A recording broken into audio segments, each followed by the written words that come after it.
இன்னைக்கு பார்வதி வந்து விஜயா வீட்டுக்கு வராங்க. என்ன விஜயா, நீ வரவே இல்லையாங்க? அதான் உன்னை வந்து பார்த்துட்டு போலான்னு வந்தேன்னு சொல்றாங்க பார்வதி விஜயா கிட்ட. அதுக்கு விஜயா வந்து எல்லா வேலையும் நானே தான் பார்க்க வேண்டியிருக்கு. ஒண்ணுக்கு 3 மருமக இருந்து என்ன பிரயோஜனம் அப்படின்னு சொல்லிட்டு இருக்காங்க. அவங்க கிட்ட புலம்பிட்டு இருக்காங்க பார்வதி கிட்ட. அதுக்கு பார்வதி வந்து ஏன் மீனா தான் எப்பவுமே எல்லா வேலையும் செய்வாளே, என்ன ஆச்சு அவளுக்கு? உடம்பு சரியில்லையான்னு கேக்குறாங்க.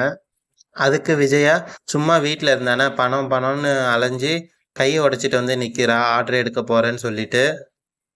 அதுக்கு பார்வதி ஐயோ என்னாச்சு, வண்டியில இருந்து கீழே விழுந்துட்டாளா என்னாச்சுன்னா கேட்குறாங்க. அதுக்கு விஜயா வந்து ஆர்டர் எடுக்க போறேன்னு எங்கேயோ போனா அதுக்கு பணத்தை எடுத்துட்டு 2-3 பேர் தள்ளி விட்டு போயிருக்காங்க, கீழே வந்து கையில காலெல்லாம் அடிபட்டிருக்கு அப்படின்னு சொல்லிட்டு இருக்காங்க பார்வதி கிட்ட. உடனே பார்வதி வந்து நான் போய் பார்த்துட்டு வரேன் அப்படின்னு விஜயா கிட்ட சொல்லி போய் பார்க்க போறாங்க. போனா மீனாவை போய் பார்க்குறாங்க. மீனா உனக்கு இந்த மாதிரி ஆனது தெரியாது, தெரிஞ்சிருந்தா நான் பழங்களாச்சும் வாங்கிட்டு வந்திருப்பேன் அப்படின்னு மீனா கிட்ட சொல்லிட்டு இருக்காங்க பார்வதி. அதுக்கு மீனா ஐயோ பரவாயில்ல ஆண்டி அப்படின்னு சொல்லிட்டு இருக்காங்க.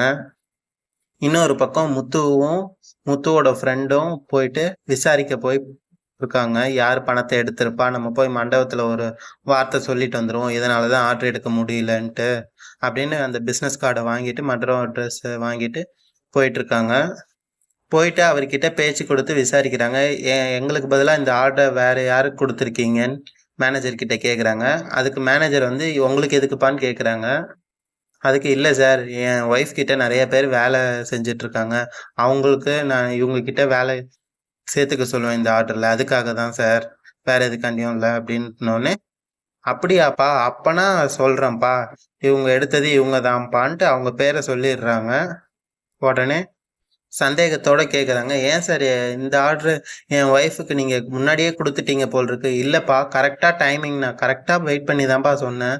அதுக்கு சிந்தாமணி அம்மா தான்ப்பா அவங்களுக்கு அடிபட்டிருக்கு, அவள் இதுக்கு மேலெலாம் வரமாட்டா, நீங்கள் என் காசை வாங்கிட்டு எனக்கு இந்த ஆர்டர் கொடுங்கன்னு சொன்னாங்கப்பா, அதனால தான்ப்பா நான் வாங்கினேன் அப்படின்னு சொல்லிட்டு இருக்காங்க முத்துக்கிட்ட மேனேஜரு.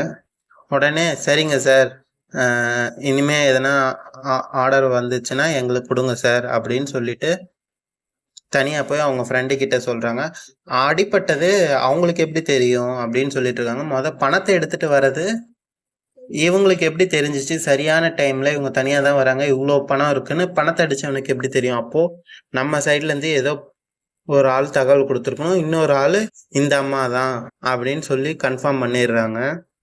அதனால நாளைக்கு என்ன பண்ண போறாங்கன்னா ஸ்டேஷன்ல கம்ப்ளைண்ட் கொடுக்கலான்னு ஒரு யோசனை இருக்கு. ஆனா ஸ்டேஷன்ல கம்ப்ளைண்ட் கொடுத்தா அந்த அம்மாவுக்கு எந்த ஒரு எவிடன்ஸும் நம்ம கைகிட்ட இல்லை, வண்டி நம்பர் எதுவுமே நம்ம நோட் பண்ணாம விட்டுட்டோம். அதனால எனக்கு ஒரு ஐடியா இருக்கு, நீங்க நானும் எல்லாம் சேர்ந்து போயிட்டு அவங்க கிட்ட சிபிஐ மாதிரி விசாரிப்போம், அவங்க வீட்டில் கண்டிப்பாக பணம் இருக்கும், மாட்டிப்பாங்க, நாளைக்கு நம்ம போய் விசாரிக்கிறோம் அப்படின்னு சொல்லிட்டு நாளைக்கு விசாரிக்க போகிறாங்க.